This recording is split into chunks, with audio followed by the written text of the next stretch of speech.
So it's our benefit that he's here. I don't want to get into biography too much about Chris because I think you all know him well. I will say that he's a person who is educated in a way that to me is very interesting, having studied English literature and then divinity, the Harvard Divinity School, and went on to become a working journalist, indeed the war correspondent for the New York Times.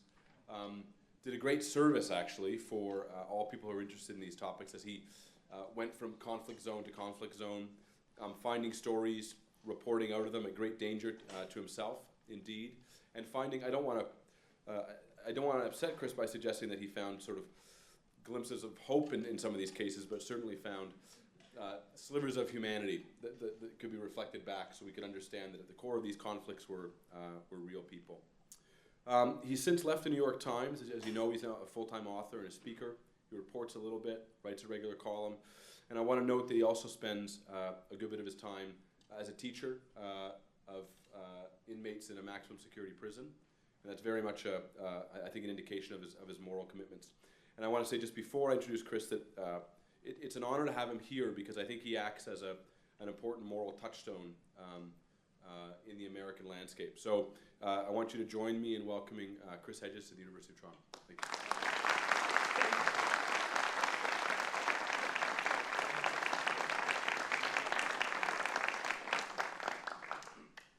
Well, let me first thank you for removing the last remnant of George W. Bush from North America.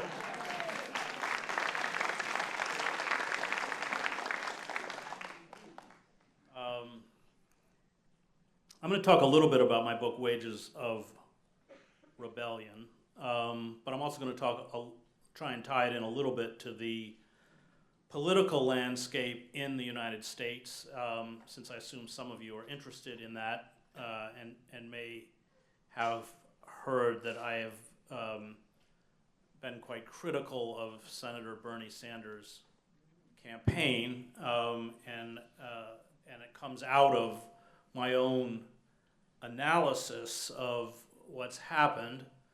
I'm a great fan of John Ralston Saul's book, Voltaire's Bastards, and John, I think, correctly describes what we've undergone as a kind of coup d'etat in slow motion. I was actually at his house last night watching the election returns and getting commentary on you must know every parliamentarian who's running in Canada. But the rise of the corporate state has left, I think, the fictitious veneer of democracy. And especially in the United States, there's tremendous money and effort. We're on track now to spend $7 billion on these elections. And when you look at all of the structural issues, whether it's Wall Street or imperial war, security and surveillance, austerity itself, there's very little daylight between the Republicans and the Democrats. And the Liberal Party, for me, very much reminds me of the Democratic Party. It was the Liberal Party that pushed through austerity in Canada. Trudeau himself, like Obama, has very little of a political record. I mean, he, of course, was in Parliament, voted for C-51. But watching these elections last night, I was very much reminded of the elections of 2008, where it's very easy to project onto that candidate whatever you want to project onto that candidate. And, you know, I hate to dampen everyone's enthusiasm. We did get rid of Harper, which is a huge step forward. But whether the Liberal Party, which I think in Canada has a kind of tradition of campaigning to the left and ruling from the center and even to the center right, whether you're actually going to get substantial reform, and we need substantial reform, especially starting with our relationship to the ecosystem. Whether you're going to get it, I'm highly doubtful, especially having listened to that very windy 40-minute speech by Trudeau. We have a saying in Arabic, kalam fadi, which means empty talk. Well, there was 40 minutes of empty talk. So the book that I wrote, Wages of Rebellion, The Moral Imperative of Revolt, came out of, the last three books I wrote were a kind of trilogy. Death of Liberal Class, where I talked about the destruction of liberal institutions in the United States, and went all the way back to World War I, which is where it began. As Dwight MacDonald, a writer I like very much, wrote, World War I was the rock on which progressive and radical movements were broken. It was done consciously. The creation of the first system of modern mass propaganda, the Creel Commission, which employed the understanding of crowd psychology pioneered by Le Bon, Trotter, Sigmund Freud, and others.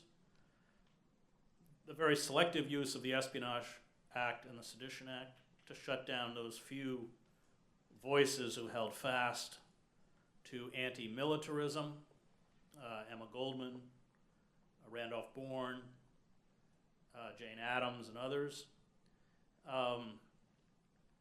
And that was, I think, the seminal moment in American society. It has done tremendous damage because we entered what MacDonald called after the war the psychosis of permanent war. And he said none of the political theorists of the 19th century had anticipated the psychosis of permanent war, this process by which you're constantly at war with, in the name of communism, with both an internal and an external enemy that allows you to break the back of all of those movements that opened up American democracy.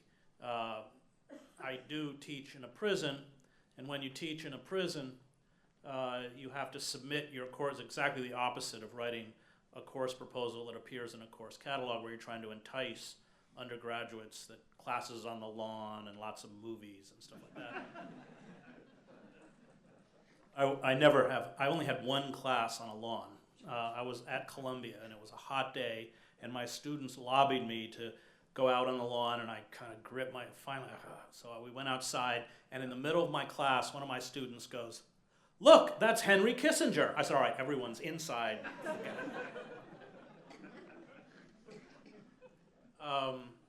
And I had written this proposal to teach American history, which has to be approved by the prison authorities. So it was, of course, as banal as possible, 3 branches of government, our Constitution.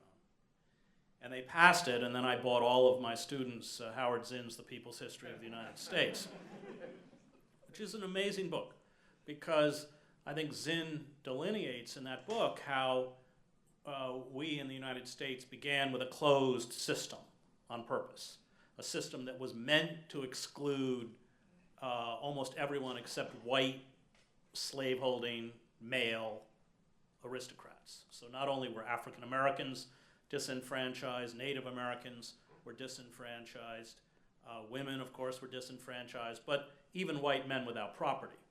And so when you read that chronicle, and he goes all the way back to the Shays Rebellion in Vermont, where people rose up, and you see how it was a long and very bloody battle. I mean, this is also another difference between the United States and Canada, in that we are a deeply violent culture, and you can see it in the kind of nihilistic rage, which is, we've had 46 or 47 school shootings this year.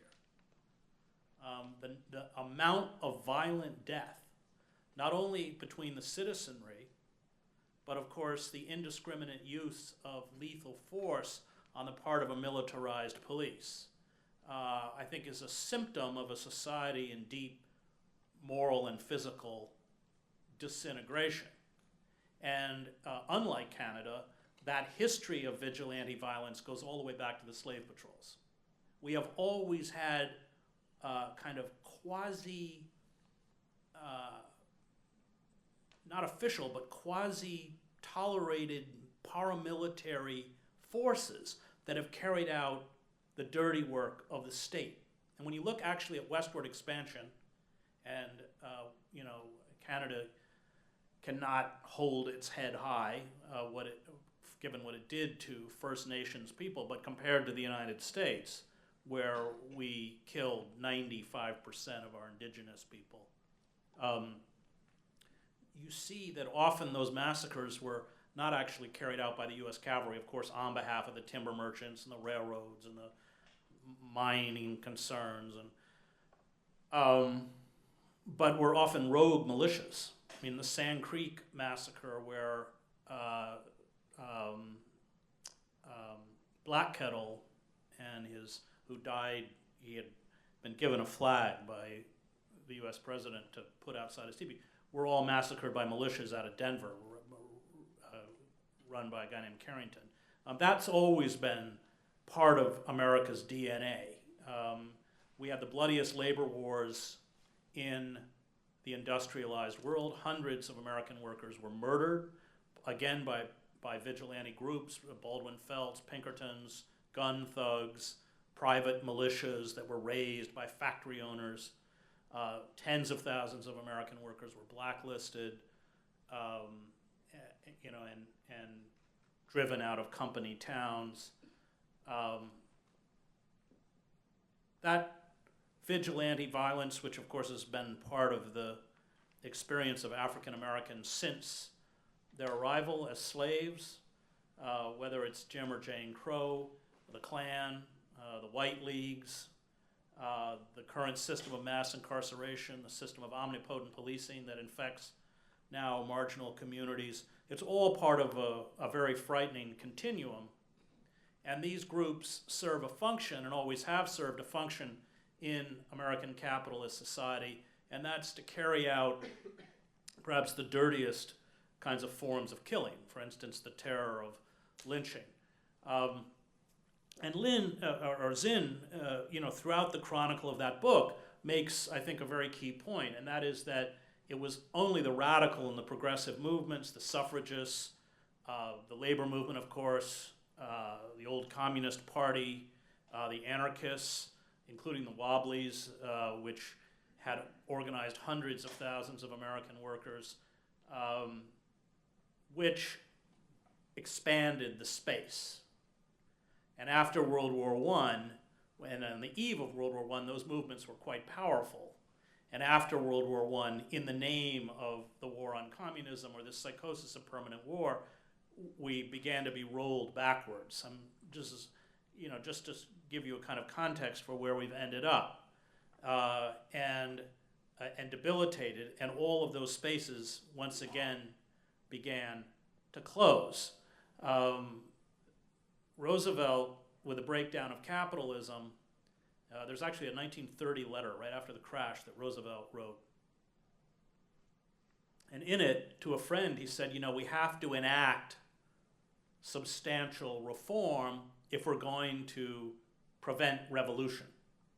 So in essence, Roosevelt went to his fellow oligarchs and said, you have to turn over some of your money, or if you don't, you may lose all of your money. And Roosevelt says that his greatest achievement was that he saved capitalism. So this was a kind of, this notion, of course, history gets written in such a way that it's the beneficence, largely of white, powerful men, when in fact, I think as Zinn points out, it's something very different. It is the power of radical forces. The force centers of power to respond through fear. Malcolm X understood this probably better than anyone. At the end of World War II, with the McCarthy hearings, that was it. Not only were the radical progressive movements destroyed, but the liberal institutions like the universities were disemboweled themselves. That's why Chandler Davis ends up teaching at the University of Toronto, one of our greatest mathematicians. He refuses to name names in front of the House Un-American Affairs Activity Committee, and spends 6 months, I think, in a federal prison, writes some mathematical treatise, and dedicates it to the U.S. prison system for housing and feeding him while he was doing his research. But at that point, it became a free-for-all. And then whatever reforms had been implanted in the United States by Roosevelt were dismantled, ending with Clinton's destruction of Glass-Steagall. And in Canada, you didn't have a banking crisis because Chrétien refused to allow corporate forces to tear down the firewalls between commercial and investment banks.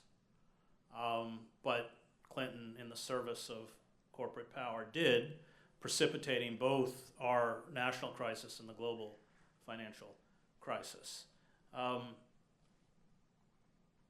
So beginning with the Clinton administration, we began to see the rise of, and I think Trudeau kind of embodies this kind of amorphous faux liberal that speaks in the traditional feel your pain language of liberalism, but assiduously serves corporate power. And the assault under the Clinton administration was devastating. NAFTA, the greatest betrayal of the working class in the United States since the 1948 Taft-Hartley Act, which makes it very hard to organize. The destruction of welfare. And under our old welfare system, 70% of the recipients were children. It's Clinton that explodes the prison population. Not only in terms of rewriting like the 3 strikes you're out laws and mandatory sentencing, but also physically investing hundreds of millions of dollars into building prisons. So by the time Clinton finishes his second term, you have close to 2 million people in prison. That's almost an increase of 700,000 prisoners. We now have about 2.2 or 2.3 million. It's Clinton that deregulates the FCC, so you allow all of your media entities to be turned over to about half dozen corporations. And then, of course, it's Clinton who passes Glass-Steagall. So all of this creates a situation where you transform a party. In essence, Clinton transforms the Democratic Party into the Republican Party. The Democratic Party in the United States would be considered a far-right party. And it pushes the Republican Party so far to the right that it becomes insane, which is how we get Donald Trump and Cruz. But these very buffoonish figures, and I'm not a political analyst, so I could be wrong, but I think that there are many, many people who feel, including Ralph Nader, who has very good political instincts, that Trump may very well be the Republican nominee for president. I mean, this is just a terrifying thought, and you have the Republican establishment working as hard as they can to destroy him. But what's happened is that, of course, across the political spectrum, people have just lost faith in the establishment because it's not responding. It's been captured by a corporate cabal that directs all of the machinery of state towards corporate interests. We've created what Matt Taibbi, in his very good book, Divide, calls a 2-tiered legal system where the vast majority of us live under one set of laws and regulations, but corporations write their own laws and regulations. You see it in the anti-fracking movement. And you all have a big job ahead of you to shut down the tar sands because the liberals aren't going to do it for you. I was just in Denver and met with several hundred really impressive anti-fracking activists from around the country, all of whom living out of backpacks. And one of the things that I found very moving was because they spend so much time physically in fracking zones, they suffer the illnesses that people who live in those. So they were showing me the rashes all over their bodies, respiratory problems, nosebleeds, constant headaches. And what they found, I think, is just a window into the ossification of the political system. So they will go into a community in Colorado or Pennsylvania or Oklahoma and do all of that hard work of educating people about the reality of fracking, organize a community to pass a local ban. We saw this in Denton, Texas. And then the superstructure, either through state legislatures, in the case of the Texas Senate, or the high courts in places like Ohio, ban the ban. So that, and of course they're harassed, they're followed, they're defamed. If they manage to get into a public hearing, they are physically removed by goons that are often company goons. I mean, this is a kind of low-level insurgency that I think Canadian activists who have fought the pipeline and the tar sands have seen as well. But the problem is that the most potent weapon that has been used against them is their own government. And that has created a kind of terrible dilemma within the movement, because then how is it that you resist? And that's kind of the existential question of our time. If we don't stop this rapacious assault by the fossil fuel industry against the ecosystem, it's over. We are squandering the future of our children. We're essentially ensuring that there is no future. And that's what unfettered, unregulated capitalism, corporate capitalism, does by nature. It has no internal limits, of course. It does what it is designed to do, and that is commodify everything. Human beings become commodities. The natural world becomes a commodity that it exploits until exhaustion or collapse. And that's why the environmental crisis is intimately twinned with the economic crisis.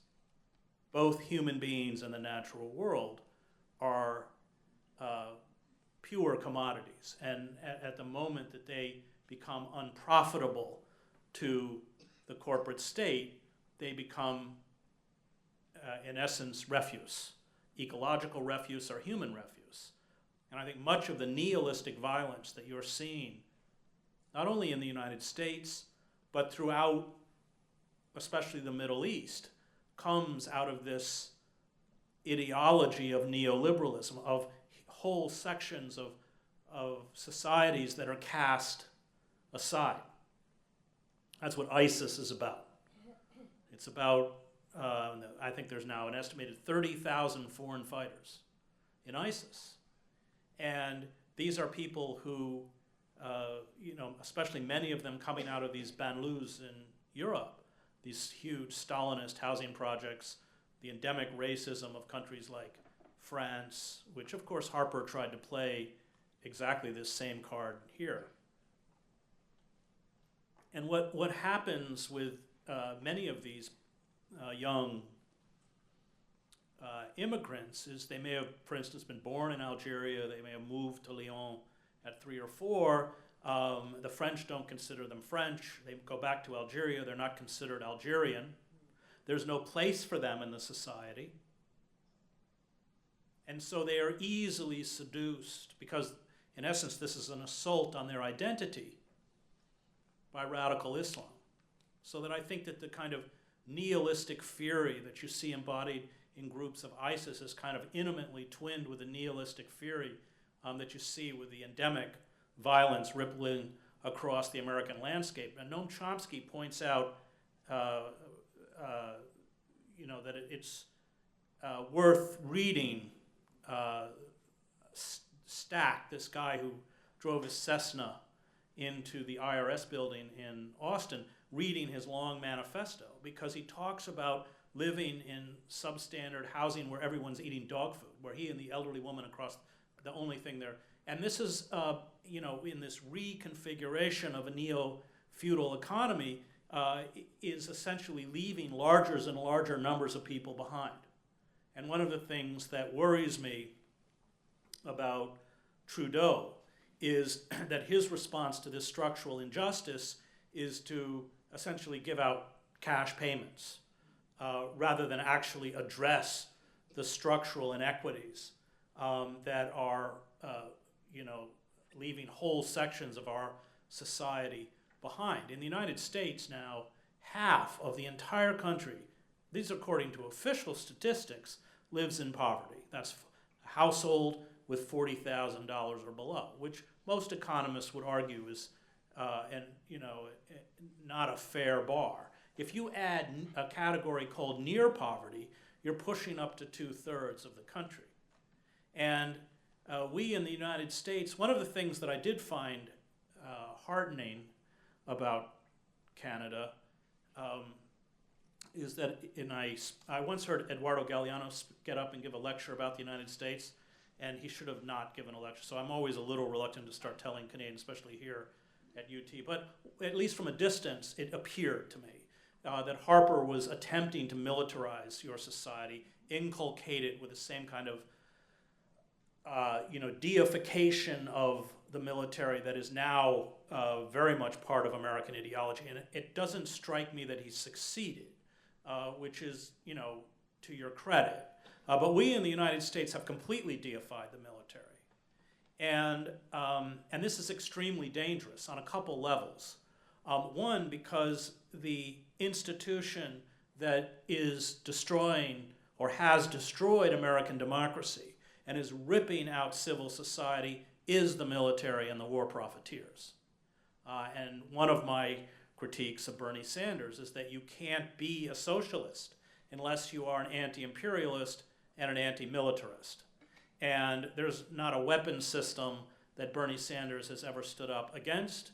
He has voted for all of these military appropriation bills, including the funding for the NSA, the CIA, and I won't even get started on Israel. He's utterly obsequious to the Israeli lobby.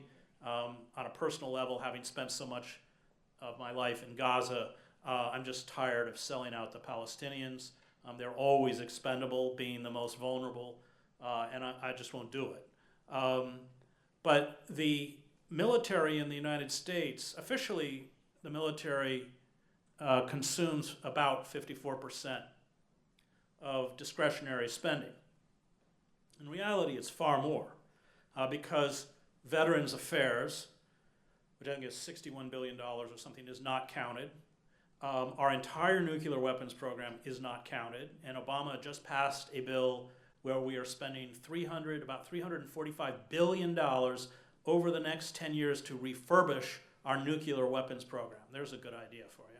As well as build 12 Ohio-class nuclear submarines, which cost $8 billion apiece. Now, I don't know how this is supposed to protect us in the age of the war on terror. As far as I know, ISIS doesn't own a rowboat, but that's not the point.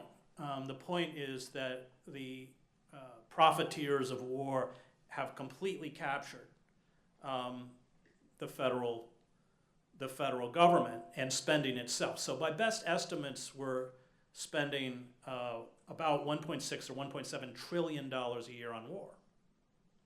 And everything else is being crushed and destroyed. You drive through American cities, many of you probably have, and it's just one wasteland after another. Our infrastructure is a joke. Our train system doesn't work.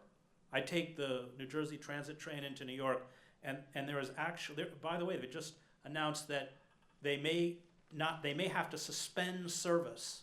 This, hundreds of thousands of commuters every day take this train into New York. They may have to suspend service in the beginning of January because they've run out of money. And there is a moment on the track where it tips at a 30-degree angle. We're all riding. I don't want to dump on Bolivia because I used to live in Bolivia and I like it, but it is kind of like riding a train somewhere in the Altiplano. And there's nothing stopping it. There's no way we can stop it.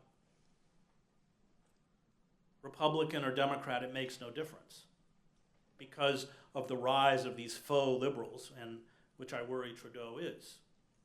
And somebody can explain to me afterwards what the NDP's election strategy was on balanced budgets. It kind of mystified me. I was as far as I could tell, getting up and publicly slitting your wrists before the Canadian. Well, I guess that's what they did. The whole sort of ideology of neoliberalism is broken down. That's what's happened.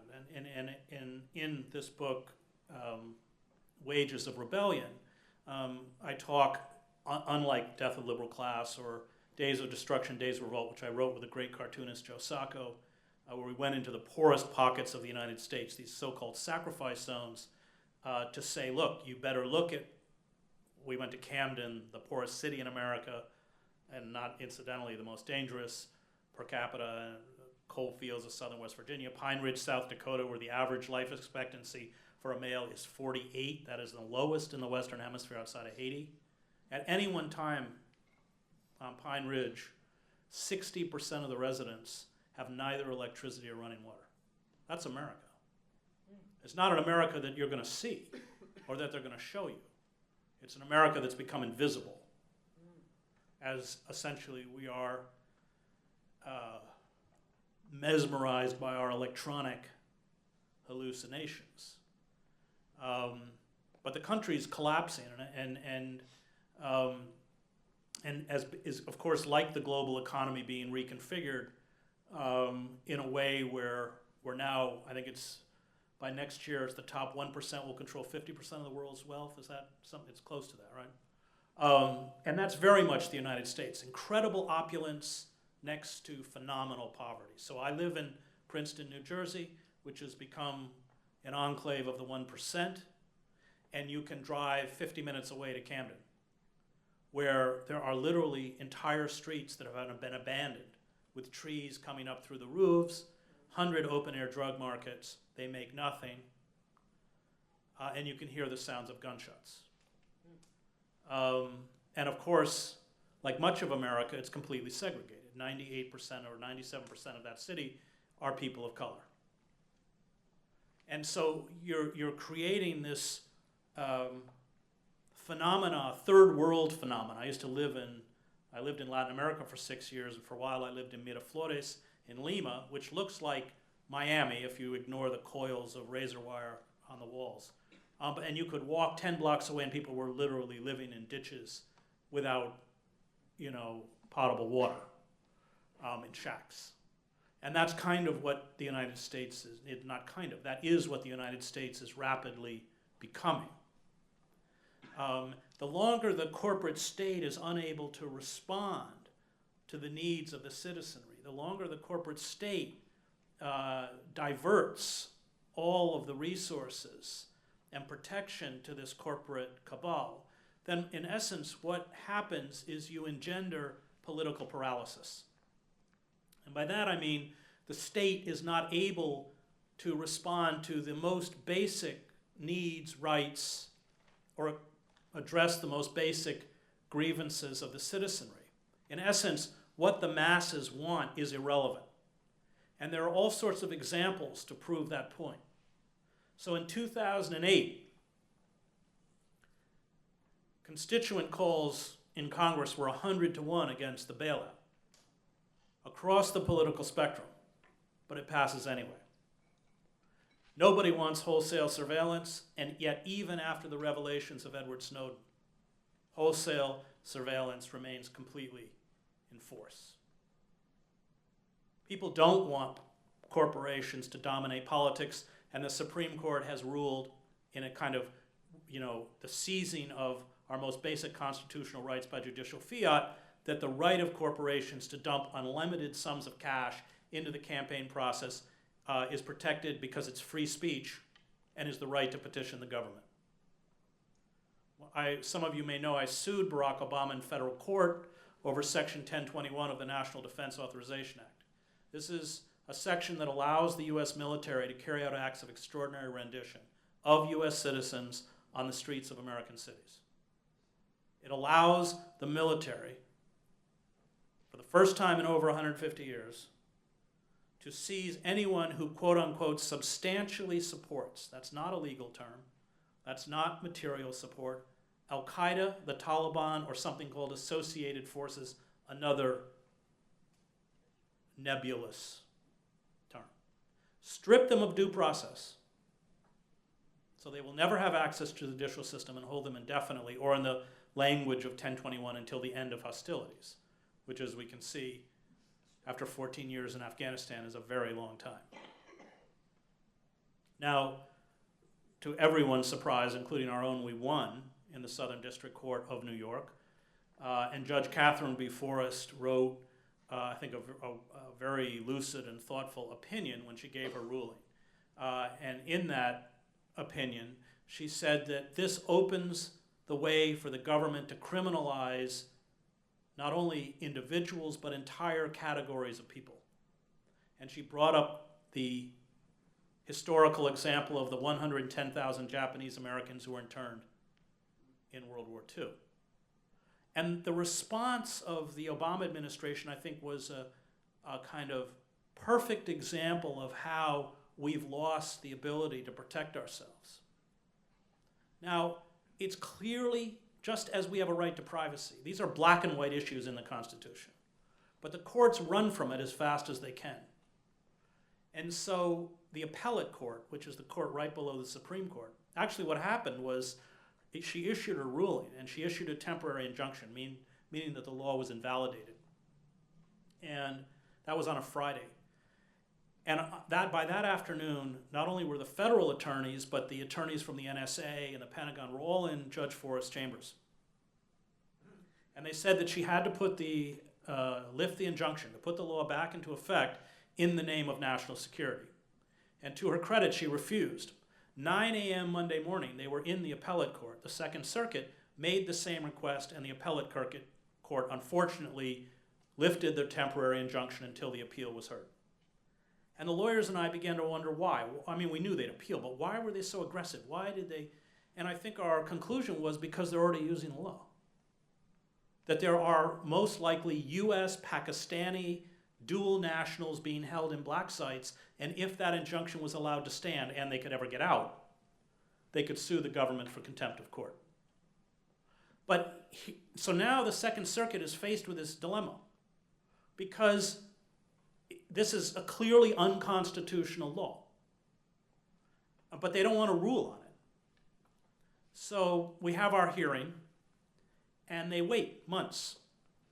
And during this time period, I was also a plaintiff in a Supreme Court case called Clapper versus Amnesty International.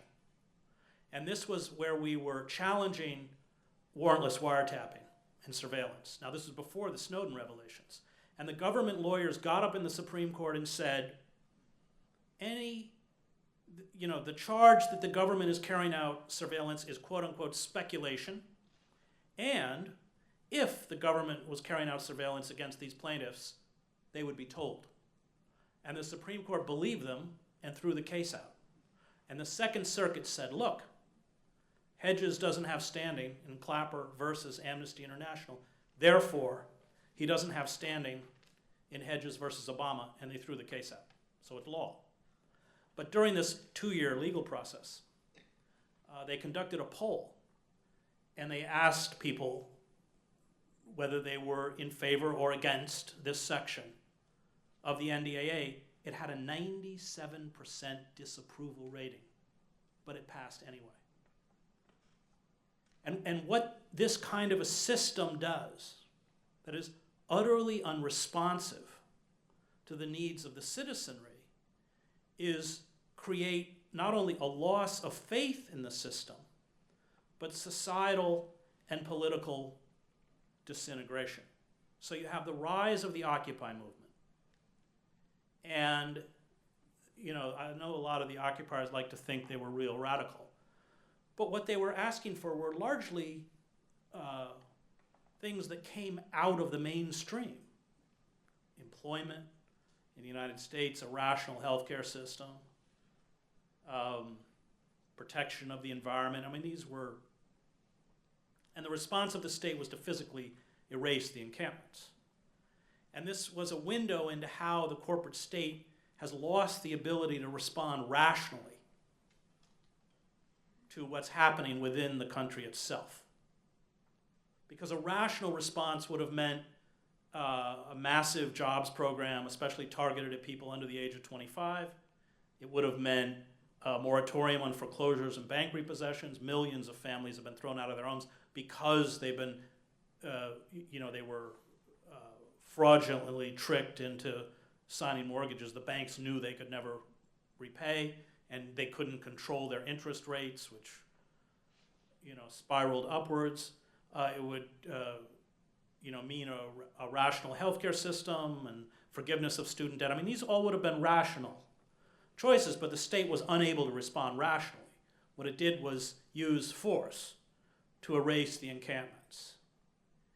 And that kind of brings us to where we are today. Because all of those progressive and radical movements have been destroyed, those of us who care about an open society, an egalitarian society, one that protects the vulnerable and gives rights to those who are marginalized within the society, have been severely weakened. We don't even have the language anymore to describe what's happening to us. While that long tradition of vigilante, white, nativist, racist culture has been empowered. You can see them at the Donald Trump rallies. And I was in Montgomery, Alabama, with the great civil rights attorney Brian Stevenson, who spent his life defending death row inmates in Alabama, not surprisingly, almost all of whom are poor and black. And we were walking through Montgomery. Over 40%, by the way, of black men in Alabama are disenfranchised from the vote because they have felony convictions. And we're walking through Montgomery, and it's one Confederate memorial after another.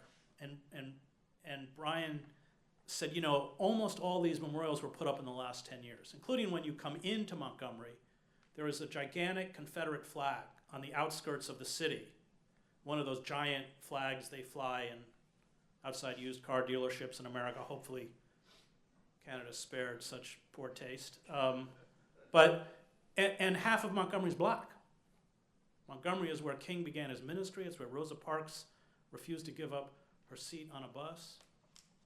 And right before I got there, they'd done a reenactment of Jefferson Davis's inaugural. Davis, of course, the president of the Confederacy, and Montgomery being the first Southern capital, where all these white guys had dressed up as in Confederate uniforms, and somebody dressed up like Davis, and they'd gone through the center of the city playing Dixie, waving the Confederate flags, and reenacted the inaugural on the steps of the city. And I said, Brian, that's exactly what happened in Yugoslavia, a conflict I covered. That with the rise of an ineffectual, self-identified liberal political class and economic disintegration, people retreated into mythical narratives about who they were and where they came from. And you can't penetrate those narratives, not by rational discussion. I wrote a book on the Christian right a few years ago called American Fascists, the Christian Right, and the War on America. I was trying to reach out to him. And the engine of that Christo-fascism, which is very powerful in the United States, is economic despair. I had come out of a very liberal religious tradition, and really, I think, went into that book, which took me 2 years to write, with a kind of elitist disdain. But that changed when I heard story after story of bankruptcy, domestic abuse, struggles with addictions, all of the attendant problems that come when communities break down. I went to a pro-life weekend in Valley Forge, Pennsylvania. And it was for post-abortive sisters. And there were about maybe 300 or 400 people there. And when they asked the post-abortive sisters to stand, the whole room stood. And when I went around and started doing interviews, I found out these women had not had an abortion, they had multiple abortions. And you had groups, Priests for Life, and these fundamentalist groups, and they would take these women on retreats for a weekend. And when they got to the retreat, they would give them a doll. And they would tell them, this is the child you murdered. And you have to name the doll, and dress the doll, and bathe the doll, and sleep with the doll. And at the end of the weekend, you have to offer up that child and promise to spend the rest of your life fighting the culture of death, which is us. I didn't understand the pro-life movement until then. And my anger at the Christian right and these megachurches is how they manipulate that despair and that guilt. We don't see it. Hannah Arendt, in The Origins of Totalitarianism, when she writes about totalitarian structures, says they always have two faces. One is propagandistic, and one is indoctrination. So when you go to the church service with the nice music and the plush seats, and that's propaganda. But immediately they pull you into these systems of indoctrination, discipleship, and they swallow all of your educational time, leisure time, religious time. It gets consumed into this structure where they break you down. It has very much the quality of cults. And once people essentially embrace this non-reality based belief system as the Neo-Confederates do, as happened with the ethnic nationalists in Yugoslavia, communication becomes impossible because you're not only can you not communicate based on verifiable fact, but any attempt to deconstruct their ideology terrifies them because, in essence, you're thrusting them back into the world that almost destroyed them. So I went to Detroit for a weekend, for an end times weekend with Tim LaHaye. Detroit being probably an appropriate setting. But what was kind of disturbing was, they have this very graphic description, kind of ghoulish description of what will happen at the end times, and how eyes pop out, the Antichrist comes, and all this stuff. But how excited the crowd was at the destruction of the world out there, that secular world that almost took them down. And as things deteriorate in the United States, as the political process remains gripped by this paralysis, then the society fragments along lines that are not dissimilar to any state that disintegrates, including the former Yugoslavia. So figures like Trump or Cruz or Carson, who are buffoonish, in the same way that Radovan Karadzic was buffoonish, in power become extremely dangerous. And the inability on the part of a liberal elite to actually respond, and the decision by that elite to continue to speak in the traditional language of liberalism means that when they turn on those liberal elites, they turn not just against those political figures, but against liberal democracy itself. And that was very true in Yugoslavia, because they're not wrong. In a sense, Thomas Franks wrote a book, What's the Matter with Kansas, and posited the question, how can people vote against their own interests? I mean, it's a good book, but he's wrong. They're not voting against their own interests. The Democratic Party long ago stopped protecting the interests of working men and women and has been selling them out. And that is becoming incredibly apparent. And my frustration with Sanders is that he has decided to give legitimacy to a party that has been completely complicit in this destruction. And you saw it with the debate. He refused to call Clinton out.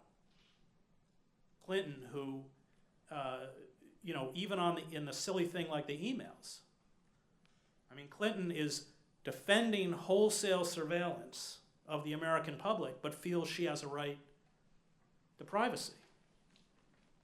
And unfortunately, this has been a long, kind of dirty arrangement with Sanders and the Democratic Party. He campaigned for Clinton in '92. He campaigned again for Clinton in '96. This was after NAFTA, after the Omnibus Crime Bill, after the destruction of welfare. He knew. I worked with Ralph and on his campaigns, and in 2004 he was calling on Ralph to step down, not to run, and everyone should support Kerry. He has seniority in the Democratic caucus. He has been the major impediment to a third party in Vermont, and the quid pro quo is that the Democrats will not run a serious candidate against him. And so my fear is that, I think he's raised $23 million, that all of this money, all of this passion gets funneled back into that black hole of Democratic politics.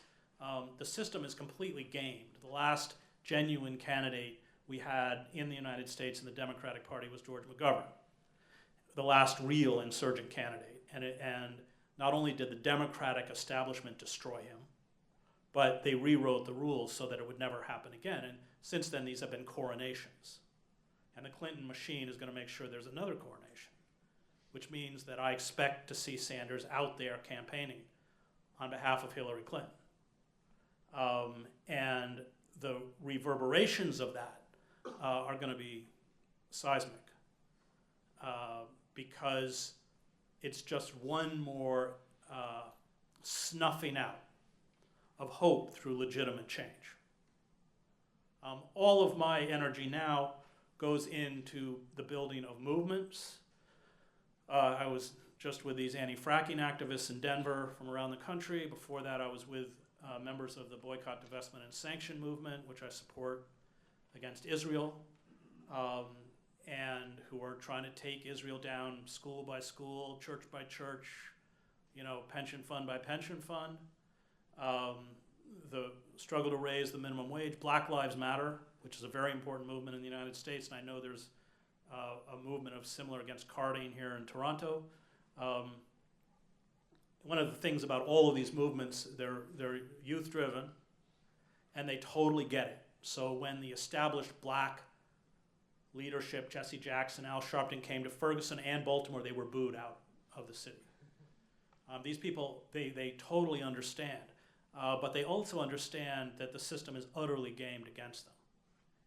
And, we have to, I write in Wages of Rebellion that perhaps the most daunting existential struggle of our times is to accept the reality of what's before us because it's bleak, and yet resist anyway. Anyone who reads climate change reports, every new one I read is even more dire than the last. If we stopped all carbon emissions today, we would still have catastrophic effects of climate change. And the latest reports are saying, everybody had assumed that there would be a linear progression to climate change, i.e. every year would get a little hotter, and they said that's probably wrong, that it will be a non-linear breakdown, so that entire systems will begin, ecological systems, Gulf streams, and everything will begin to fall apart, which, by the way, mirrors how societies break down. So you have the facade of the superstructure, and that facade appears solid, but internally the structure itself is decaying and rotting, so that when it comes down in a kind of dizzying spiral. And that was true in all the revolutions I covered in Eastern Europe and everywhere else. Alexander Berkman actually wrote a really good essay about it, called The Invisible Revolution, where he said that when a revolution takes place, you never see it. It's all about people losing faith in the ruling ideology, whether it's the reign of the monarchs or communism or whatever, and that people only see it when the structure itself. But that process he likens it to boiling water in a kettle. And I think that's right from my own experience. When things collapse, and what it is that triggers the collapse, it's all kind of mysterious. I think a lot of the great writers on revolution, Bakunin, even Lenin and others have noted this. Lenin, 6 weeks before the Russian Revolution, got up and gave a speech in Switzerland and said, well, those of us who are old will never see revolution in our, next thing you know, he's being ferried courtesy of the Kaiser on a German train to St. Petersburg. So you can't tell what's coming.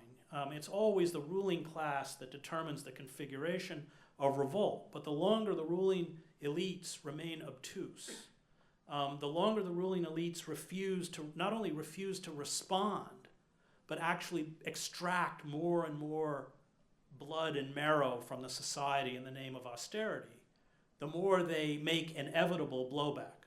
That blowback could be a very frightening, proto-fascist, right-wing blowback.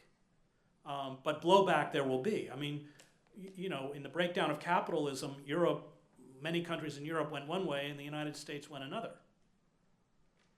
But without progressive forces and without an enlightened, imagine if Donald Trump is president, where we are.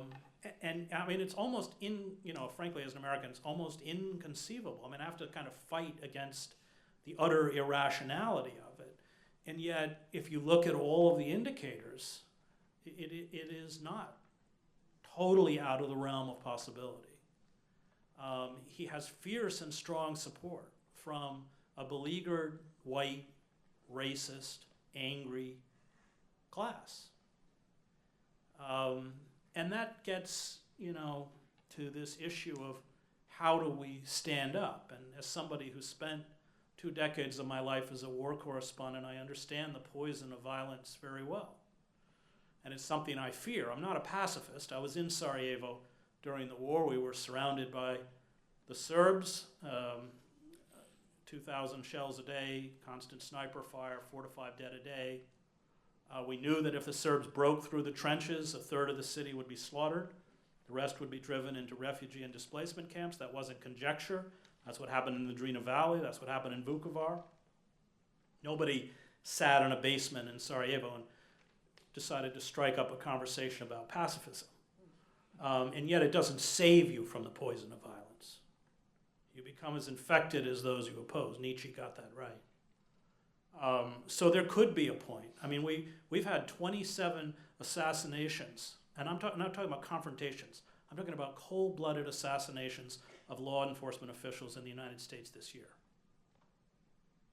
And I hope that's not a pattern. But given the level of violence, given the level of rage, given the level of frustration, and given the level of the access to weapons, 1.5 million AR-12 automatic assault rifles. We don't actually know the number because they don't have figures. We're guessing.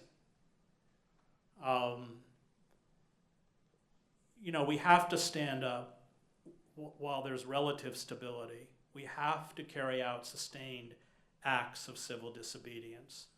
I'm not naive enough to tell you that we're going to succeed. It's a moral imperative.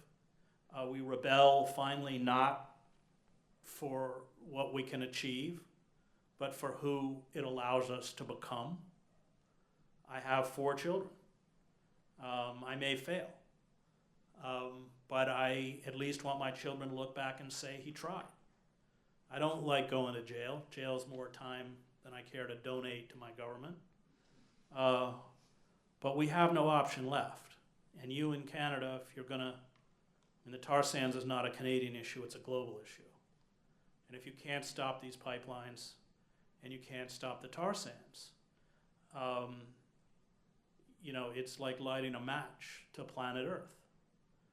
And I speak to the pipeline activists because most of these pipelines now are running down through New England. And they're very frustrated because political officials are not responding. I was with a bunch of anti-pipeline activists in Boston, and they're getting ready now for huge construction through a suburb of Boston called Roslindale.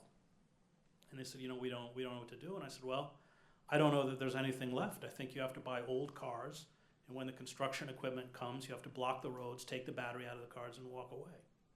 I think that it's only that kind of civil disobedience, non-cooperation, obstruction that has any hope of saving us. Whether we can save ourselves or not, I don't know. They're ready. I mean, there's wholesale security and surveillance for a reason. There's C-51 for a reason, and it, of course, disturbs me deeply that Trudeau voted for it. They're prepared. They've run scenario after scenario on disintegration, especially from climate change. They know that segments of the population will become restive, and they're ready to go. They have militarized the police in Canada just like they have in the United States. It is a moral imperative. We, if I speak of my generation, have failed. The generations that are coming after us.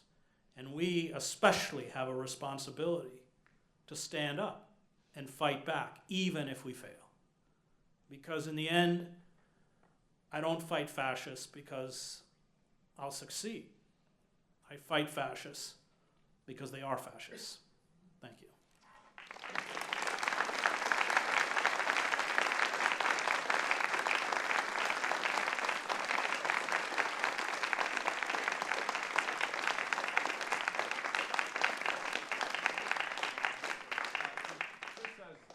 Agreed to take questions. He didn't agree to hear speeches. So if you have questions, I'd invite you to come to the microphone and ask questions of our illustrious speaker. Thanks so much.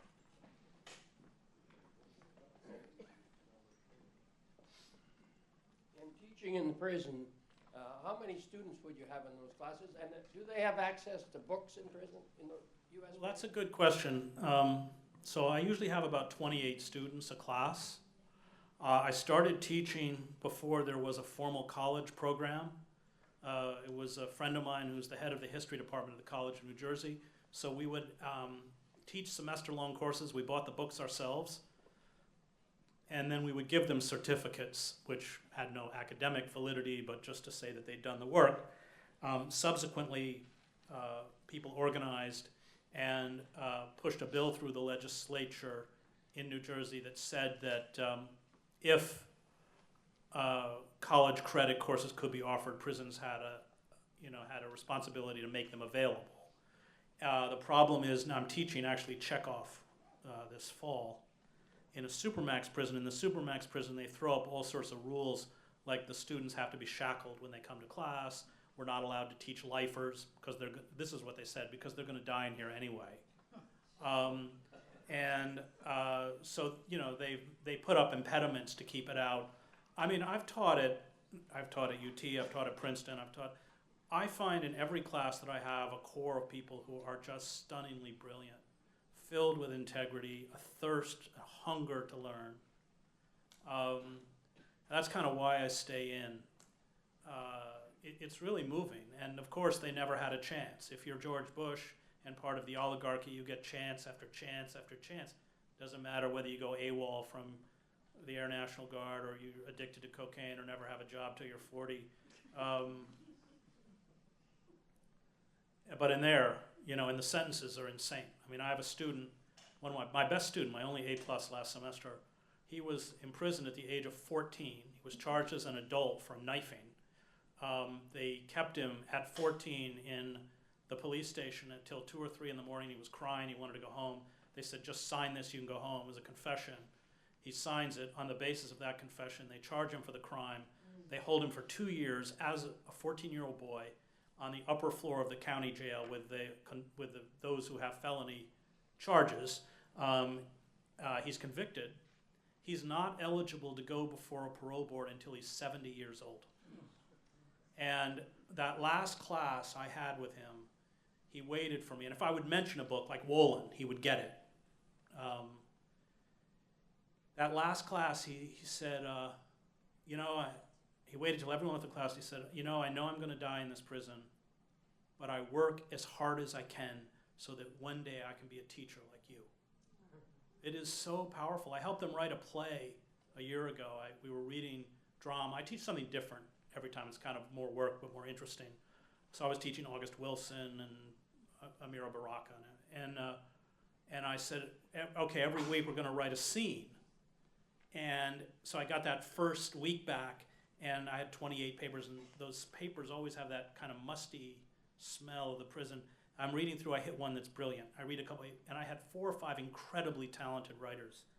And that went on for a couple weeks, and my wife, who's an actress, went to Juilliard, Canadian, from Scarborough, although she says she's from Toronto. I said, I think I might be able to do something with this. And so I was supposed to be writing Wages of Rebellion. I didn't tell this to my publisher. I dropped the book. And I could only add another class each week by telling the prison authorities that certain members of my class needed remedial help. So I just submitted the whole class. I remember telling the class, they said, okay, well, we've got another night. I've submitted. They said, how many of us? I said, all of you, which kind of pissed off the really good students. But we wrote that play over 4 months, which will be performed in New York next year, and it was all autobiographical. And I would give assignments. So one week I said, I want you just to write a dialogue with your mother. Just remember a moment when you were sitting quietly with your mother. And one of my students came up and said, well, what if we're a product of rape? And I said, well, Timmy, that's what you have to write, which ended up being incorporated into the play. And it's the scene of where he's in a car in Paterson, New Jersey with his half-brother. They're pulled over by the police. There's a weapon in the car. And it belongs to his half-brother. If nobody claims the weapon, they're all charged with weapons possession. So Timmy says, it's mine. And what he related was the phone call to his mother from the jail that says, it doesn't matter, Ma. I was never supposed to be here anyway, and you have the son you love. And that's why I'm in the prison. Yeah, I mean, it just breaks my heart, what we've done. And of course, it's a business, like everything. These bodies are worth nothing on the streets of our cities, but put them in cages and they can generate $40,000 or $50,000 a year for prison contractors and for-profit phone companies and for-profit commissary companies. And they don't give you shoes when you come into New Jersey. You got to buy them for $45. You only earn $28 a month in prison. I mean, and the phone rates are 4 to 5 times what they are for us, which makes me particularly angry because for children, this is the only connection they have with incarcerated parents. I mean, it is so sick.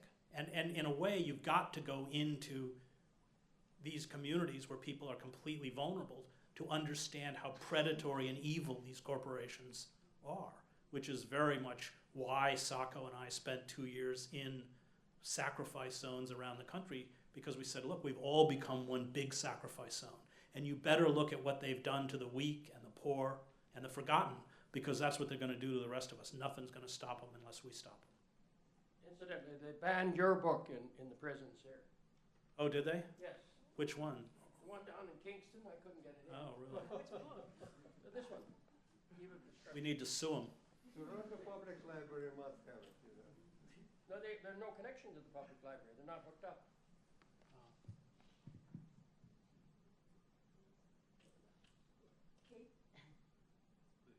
Thank you very much. Or, maybe we should go back and forth. So let's go over there and then we'll come back. Oh, she was. Okay. All right, go ahead. Thank you very much. Yes, thank you very much indeed.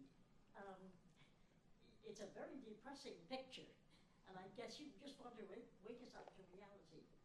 We not only had the election last night in Canada, which was a wonderful surprise to just about everybody, because we have thrown out Stephen Harper and his gang, but above all, it's Stephen Harper. It's been thrown out. Now, about 2 or 3 weeks ago in Toronto, we also had Ralph Nader. Ralph's a good friend of mine. Wonderfully inspiring. And he gave us a great deal of hope. And he said that something like 1% of the population that is informed and active can ultimately defeat the 1% of the population that is the big money and the big power mongers. I think that the people in Canada last night, it was just wonderful to watch. It was like a revolution itself, because people were getting hope. Now, is all of this a delusion, or can we turn things around? I feel that we've got to. Well, of course, we've got to. Of course we have to. And what Ralph is referring to is that they have done studies, Chenoweth and the other author, that 3 to 5% of a population that is militant and sustained in terms of resistance has the capacity to that's all you need in terms of overthrowing a despotic system. That's where our hope lies. I don't have hope in political figures anymore. I'm with Popper, Karl Popper, in The Open Society and Its Enemies says the question is not how do you get good people to rule. That, Popper says, is the wrong question. Most people attracted to power, Popper writes, are at best mediocre or venal. The question is, how do you make the power elite frightened of you? And that's why Nixon was the last liberal president we had, as Ralph points out, because he was frightened of movements. And there's a scene in Kissinger's memoirs, do not buy the book, where it's 1971, there are buses and city buses, empty city buses, end to end around the White House. And Nixon's wringing his hands, looking out the window, going, Henry, they're going to break through the barricades and get us. And that's where we want people in power to be. But it's our job to put them there. Go ahead. So, I'm all for, military action. That's cool and all. But, realistically, in today's society, I'm not going to go pick up an AK and, run downtown. Well, I hope it's pretty clear that I'm not advocating picking up an AK. I know, but that was just kind of a joke of mine. So, for me, someone who's young and really has no idea about the world right now, I can admit that, where do I start to kind of go against this wheel that's been turning for ages before I was even created? Right. movements. I mean, the anti-tar sands movement. You've got some good movements in Canada. Idle No More. The Quebec students movement was very impressive. You're kind of ahead of us, actually. I would invest my time in those movements of resistance. Now, just those ones seem like more of like very, I don't know, grassroots and don't really seem like they have effect on actual change. I mean, like, where should you generate the power from? Is it from gathering people who are No, from like-minded and all, spreading the idea, or it's from below. All power comes from below. That's the problem we've forgotten. I mean, the problem we've forgotten on the left is that it's not our job to take power. It's our job to hold power accountable. We have to build movements, and we have to build militant movements that hold fast to that moral imperative. Until he was assassinated in 1968, the most powerful political figure in America was Martin Luther King, because when he went to Selma, 50,000 people went with him. And that's what we got to rebuild if we're going to save ourselves. That's it. I mean, you can watch Trudeau all you want on the TV screen. He ain't gonna help you. You mentioned Le Bon. Yeah, You didn't say anything about his book, The Crowd. yeah. And to blame Le Bon for the mass propaganda methods is like blaming Thorsten Veblen for a conspicuous No, I'm not. consumption. I'm not blaming him at all. Well, I mean, in your presentation, it sounds like a blame. You said No, I we said. got I said they propaganda pioneered. out of Freud and Right. Le Bon. They understood that people were moved not by fact or reason, but by the skillful manipulation of emotion. So they took the understanding of crowd psychology that Le Bon, Trotter, Freud, and others wrote about, and they used it to create the system, the first system of modern mass propaganda. So that Edward Bernays, the father of modern public relations, after the war writes his book, Propaganda, which becomes Goebbels' seminal text. You may use insulin to kill people. What? You may use insulin to actually kill somebody. I'm not blaming It Le Bon. doesn't. But I have actually a question. All right. I have a problem with people like you, Noam Chomsky. You seems to be don't believe in, I love Noam in Chomsky. lesser of two evils. You know. Huh? You don't believe in the principle of lesser of two evils. I mean, you can't accept that Democrats are not Republicans, that Roosevelt is not Hoover, and liberals in Canada are not conservative, and all the progressive legislation with America enjoy, maybe not in the same extent it used to be, was introduced by Democrats. Social Security, Medicare, and you know better. You go on and on and on.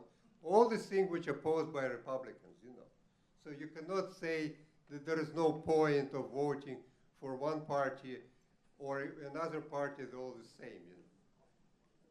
What will be your answer to this question? Well, that's not what I said. I said, Am I deaf? no, that's not what I said. I said that what happened is the creation of a faux liberalism that embodied with figures like Clinton or Obama, that continued to speak in the old language of liberalism, but no longer serve the interests of working men and women. That's different. And that, of course, I acknowledge that the reforms that Roosevelt passed did save capitalism. And when I spoke about the Occupy movement, Not just capitalism, let me finish. but And American let me finish. people too. No, let me finish. I'm not going to interrupt you. Let me finish. And that the failure with the Occupy movement is that the state didn't respond rationally the way Roosevelt responded rationally. And the inability to address the legitimate grievances is an example of a system that has essentially been seized up and is in paralysis. That was the point I was trying to make. Obama is not George Bush, another thing. Obama's assault on civil liberties is actually worse than George Bush's. There are different. I want to thank you and your father for your moral leadership. Yes, we want to hear you, please. Speak louder. I wanted to thank you and your father for your moral leadership. I was wondering if you still hold the same position as you have both held in the past, that business schools don't belong on the university campus. Yeah, I do. That's fine. Might I point out a proper academic purpose of a business school? I'm self-employed, but I'm a physician, but we can be corrupt too. But my point is, isn't a proper subject to study for business school the abuse of power and corruption, and how that can be limited by ethical Well, what corporation's going to fund that business school? Well, it's the same things that will fund the humanities. Well, the humanities I are know under that's- horrific assault. Right. Corporations are destroying the humanities because the humanities teach you to challenge structures and assumptions. I'm not going to speak for Canada, but the humanities are withering away in the United States. I spoke at the University of Washington. They had a 10% budget cut. They have a big gleaming business school. And their response was not to cut across the board, but to abolish the theater and the philosophy department. No, the humanities, because especially in state universities, departments now have to raise their own money, including sometimes their own salaries. The humanities are dying. It's becoming completely vocational. And business schools are about manipulation. That manipulation has no place on a university campus, in my mind. Right, I agree. I've seen publications from Australian universities about the intersection between bullying and corruption in businesses. I mean, it is being published. Well, you look at Goldman Sachs. It's interesting because they carry out a process of hazing when you're hired that it replicates the hazing in a fraternity.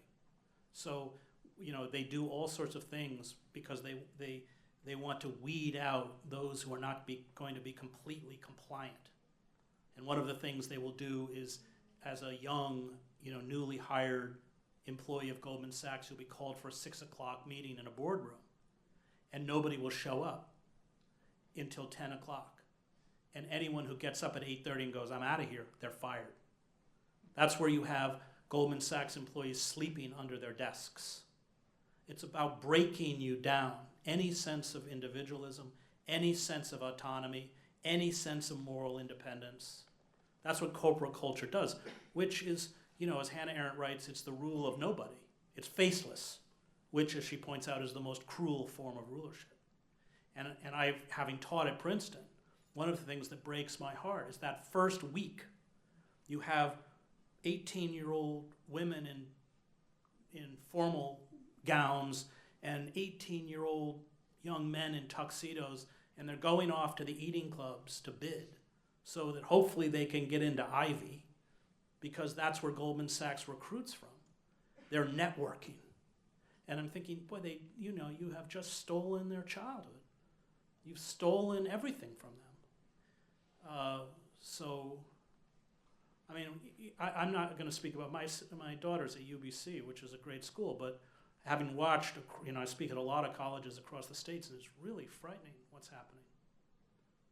People are trained not how to think, but what to think.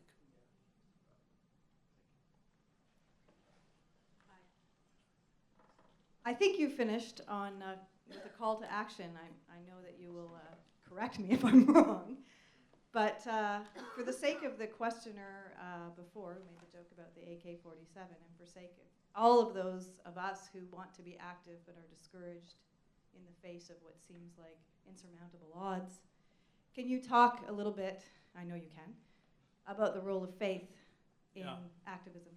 Well, I end the book by pulling this concept from the theologian Reinhold Niebuhr about sublime madness, and also talking a lot about the power of the human imagination, where Niebuhr says that in moments of extremity, liberalism is too little emotional, too intellectual, too ineffectual, too weak a force. That those who rise up are endowed with what he calls sublime madness. Those who take on monolithic centers of power against what appears to be insurmountable odds. And I talk about the Zapatistas. NAFTA's passed. There's literally 6 of them. And I interview people who I think embody this. Julian Assange, Jeremy Hammond, who I interview in jail. Mumia Abu-Jamal, the great black revolutionary. I interview him in Frackville in prison. Because I also want people to know the cost when you rise up. I don't want them to be, you're not rewarded for virtue. If you hold fast, and the state deems you a threat, they're going to attempt to destroy you, and they often do destroy. Most rebels don't succeed. And yet I think Hannah Arendt also understood this when she writes that, and she herself, who had, although not a Zionist, after she got out of the University of Heidelberg, she said that, she had to learn everything she had learned at university to become a moral human being. So she joins an underground group that is Zionist and is helping young Jews flee to Palestine. And she's eventually picked up by the Gestapo. She's held for 3 weeks. She's almost killed, which a lot of people don't know. She's expelled from the country. She's stripped of her German citizenship, and she becomes stateless. And she said, you know, in moments of extremity, it's not those who say this oughtn't to be done, or this, it's those who say, I can't. She also says, when I look back on my time in Nazi Germany, I say, thank God I wasn't innocent. Because to be innocent under a system of radical evil, to quote Kant, is to be complicit. And I think that, you know, I spend a lot of time at the end of the book talking about faith. Because for me, that is what faith is. It is about rising up against injustice. Not because you're going to succeed, but because, as Kant says, if justice perishes, life on earth has lost its meaning. And that requires faith, because we have to, if we don't accept the bleakness of what's before us, if we indulge in this kind of cultural mania for hope, it's just the ingesting of another illusion. We have to accept how bleak it is. And then we have to rise up anyway. And at the beginning of the book, I said that is the great existential crisis of our time. At once to understand and accept the reality before us and yet resist. And I spent a lot of time at the end of the book quoting Harold Goddard, the great Shakespearean scholar. He wrote The Meaning of Shakespeare in 2 volumes, which all Shakespeare and English professors hate, because he found, as I do, in Shakespeare an understanding of what it means to be a moral being. And I also quote the great theologian James Cone. And they talk about, you know, what sustains you. It is the human imagination. And there's a quote in the book from, I think it's Richard Wright, and he said, you know, songs, chants, poetry, he's talking about African Americans, that's what we had in place of freedom. And we have to, I mean, any successful revolution is intimately tied to the arts. Everyone. Because that's what's going to sustain us. Not giving us Pollyannish views of victory, but to nourish the human imagination, to create structures of community. I mean, that's what the blues are about.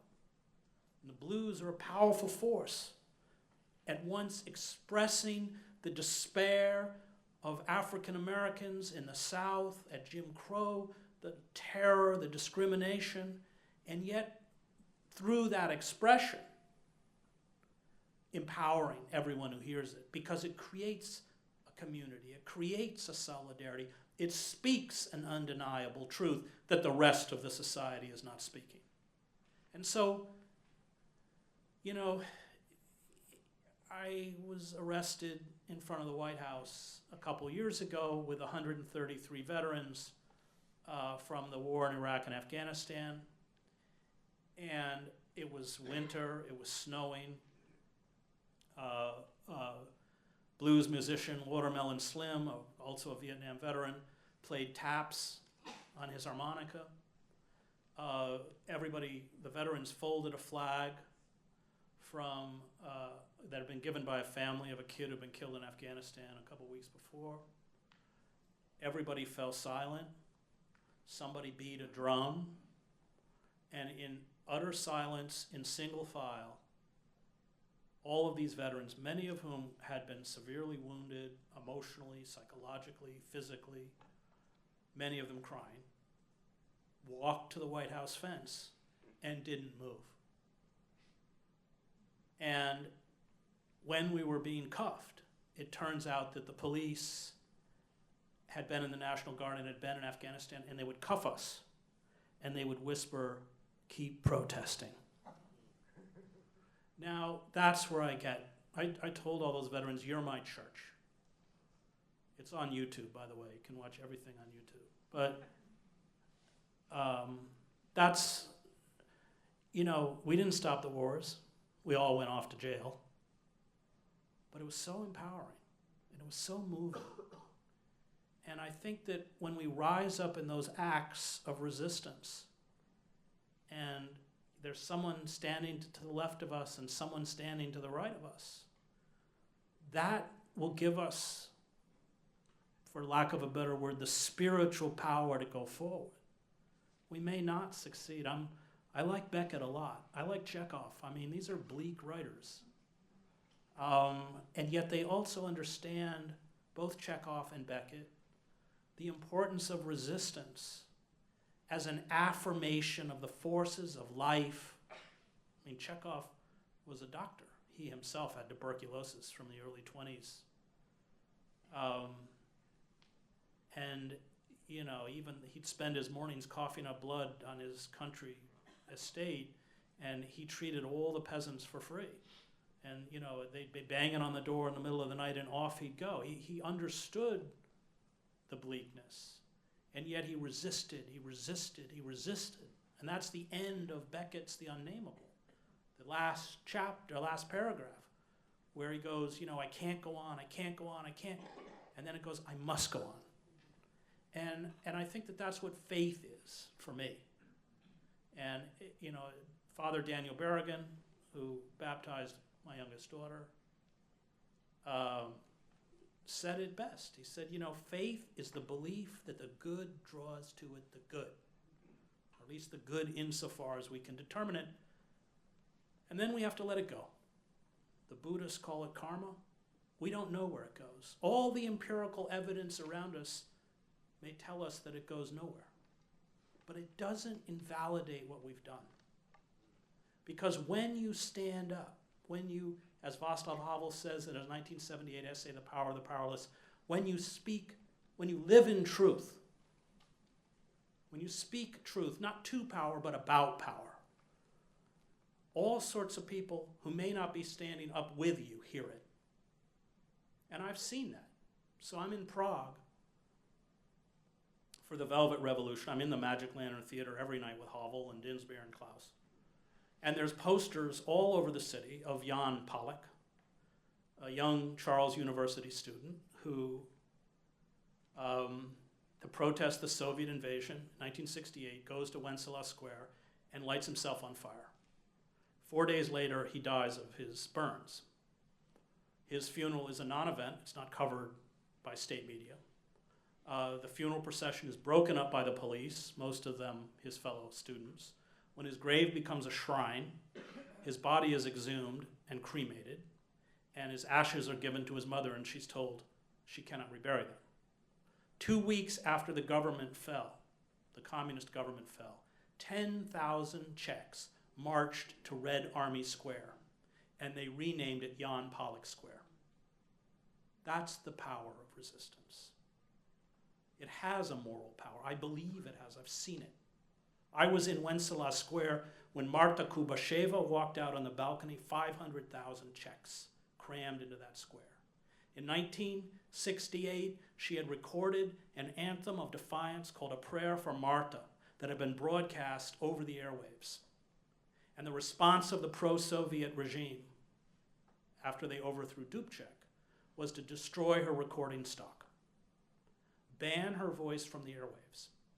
And in the intervening years, she had worked on an assembly line in a toy factory. That was 1968. In 1989, she walked out on that balcony, and she began to sing the prayer for Martha. And every Czech in that crowd knew every word. That is the moral power of resistance. It has a power that ripples outward. It's why the power elites are so frightened of it. And that, for me, is what it means to have faith, what it means to have a spiritual core. Spirituality is not, how is it with me? That's narcissism. True spirituality is, how is it with you? The stranger, the outcast, the demonized, the vulnerable. And if we reorient our lives away from ourselves to those who have less or those who have nothing, we will find a real spiritual life. Can you join me in thanking